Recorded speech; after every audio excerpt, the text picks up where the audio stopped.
జగన్మోహన్ రెడ్డి గారు అయితే కులం చూడాల, మతం చూడాల, పార్టీ చూడాల, ప్రతి ఒక్కరికి అందేలా చేశాడు. నాకు అందలేదని ఏ పబ్లిక్ రోడ్డుకి పరిస్థితి 5 సంవత్సరాలు ఇప్పుడు రాలా. కానీ ఇప్పుడు అలా లేదు.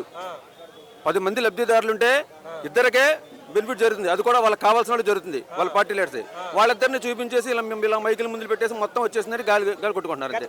గత గవర్నమెంట్ లో ఈ క్రాప్ కానీ నష్టపరిహారం కానీ అలాగే ఇన్సూర్ సబ్సిడీ కానీ ఇలాంటివి ఇవ్వడం జరిగింది రైతులకి. ఇప్పుడు ఉన్నటువంటి కూటమి ప్రభుత్వం అలాంటి ఇస్తుందా? ఇవ్వట్లేదు. అదే నేను చెప్తున్నాను. కనీసం ఉచిత బీమా కూడా చేయలేకపోయింది కదా ఈ ప్రభుత్వం, చేతగాని ప్రభుత్వం. అప్పుడు జగన్మోహన్ రెడ్డి ఉచిత బీమా చేసింది, రైతులను ఆదుకుంది. ఏ తుఫాను వచ్చినా, నష్టపరిహారం వచ్చినప్పుడు వెంటనే స్పందించి ఆదుకునేవారు. ఇప్పుడు అది లేదు. ఇప్పుడు దానికోసమే డైవర్షన్ పాలసీ పెట్టుకుని వాళ్ళ మీద కేసులు పెట్టి మొత్తం మైండ్ డైవర్ట్ చేయడం చూస్తున్నారు తప్ప ఈ రైతులను ఎలా ఆదుకోవాలని ఆలోచన అయితే ఎవరో చేయట్లేదు. రైతుకి గిట్టుబాటు ధర ఉన్నాయి కూటమి హయాంలో లేదు కదా. రైతులు ఓపోతున్నారు. ఉల్లిపాయలు చూస్తున్నాం, మనం చూస్తున్నాం, టమాటాలు చూస్తున్నాం, టమాటా రైతులు చూస్తున్నాం.